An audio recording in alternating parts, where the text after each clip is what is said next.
Hello everyone, welcome back to my channel. So আজকে তোমরা title thumbnail দেখে বুঝতে পেরে গেছো যে একটা রেসিপির ভিডিও নিয়ে এসেছি।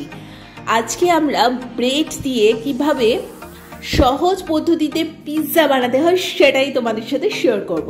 সো কি কি লাগছে তোমাদের তো আমি ইনগ্রিডিয়েন্টসগুলো সব দেখিয়ে দিচ্ছি, আর বানাতেও আমি সবটা বলে দেবো প্রসেসটা। তো সবসময় আমাদের পক্ষে তো বাইরে থেকে পিৎজা কিনে খাওয়াটা সম্ভব হয় না, তার জন্য বাড়িতে যদি ব্রেড থাকে তাহলে কিন্তু আমরা বাড়িতে থাকা চটজলদি কয়েকটি উপকরণের মাধ্যমে ইয়াম্মি অ্যান্ড টেস্টি ভাবে ব্রেড পিৎজা বাড়িতে বানিয়ে নিতে পারি। আবার অনেক সময় কিন্তু পিৎজার ডোটাও পাওয়া যায় কিনতে, যেটা দিয়ে মানে ব্রেডটা, বাট অনেক সময় আমাদের বাড়িতে সে পিৎজার ব্রেডটাও থাকে না, তাই জন্যই আমরা নর্মাল ব্রেড দিয়ে আজকে পিৎজাটা বানাবো। আমি 6টা মতো ব্রেড নিয়ে নিয়েছি। আমি একটা প্রসেস তোমাদের দেখিয়ে দেবো, বাকিটা আমি দেখাবো না। তো তোমরা একটু ভালো করে দেখে নাও। ফার্স্টে আমি একটা ব্রেডের ওপর টমেটো কেচাপ আর রেড চিলি সসটা অ্যাড করেছি। তোমরা চাইলে কিন্তু পিৎজা সস এখানে অবশ্যই দিতে পারো, যাদের বাড়িতে পিৎজা সস অ্যাভেলেবেল থাকবে তারা অবশ্যই ইউজ করতে পারো। বাট ওই যে একদম চটজলদি হাতে থাকা জিনিস দিয়ে আমি করবো বলেছি, তাই সহজ পদ্ধতিতে দেখিয়ে দিচ্ছি। এর ওপরে আমি একটু ক্যাপসিকাম দেব, একটু টমেটো কুচি দিচ্ছি, একটুখানি পেঁয়াজ কুচি দিচ্ছি। তোমরা চাইলে টমেটোটা গোল গোল করেও কেটে দিতে পারো, বাট আমি এরকমভাবে বানাচ্ছি। তো আমি যেভাবে ইজিভাবে বানিয়েছি সেটাই তোমাদের সাথে শেয়ার করছি।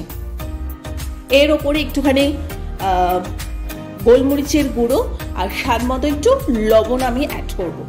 তারপর একটা চিজের স্লাইস দিয়ে দেবো। তোমরা চাইলে মজরেলা চিজও এখানে ইউজ করতে পারো, বাট ওটা আমার কাছে অ্যাভেলেবেল নেই, তাই চিজের স্লাইসটা আমি উপর থেকে দিয়ে দেবো।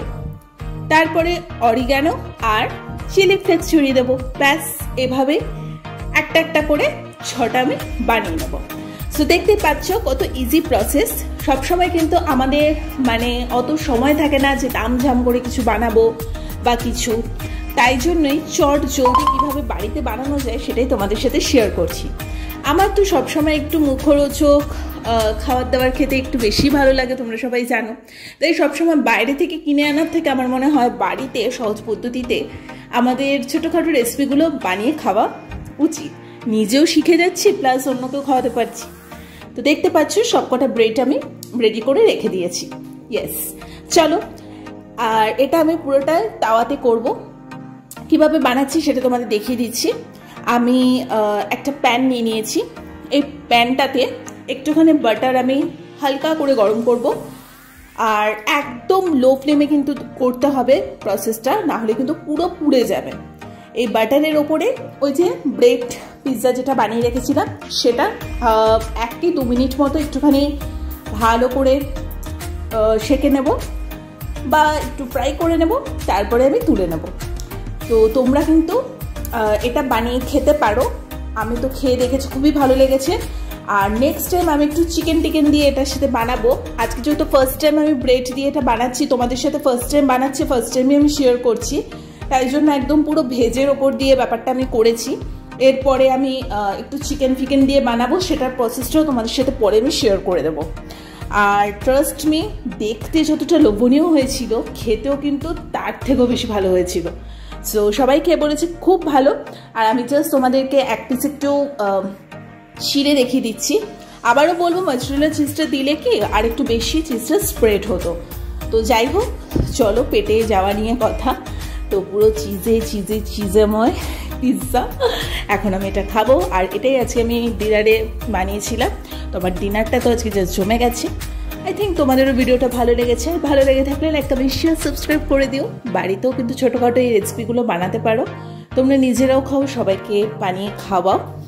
আর অনেক সময় যারা হোস্টেলে থাকে, সেটা ছেলে হোক মেয়ে হোক, কাজের সূত্রে অনেক সময় তারা অত তড়িজুড় করে কোনো কিছু বানানোর তাদের সময়টাও থাকে না, ইচ্ছেটাও থাকে না। তাই জন্য ছোটো ছোটো একটু ইজি রেসিপি আমি সবসময় দেখাই, যাতে তোমরাও বানাতে পারো।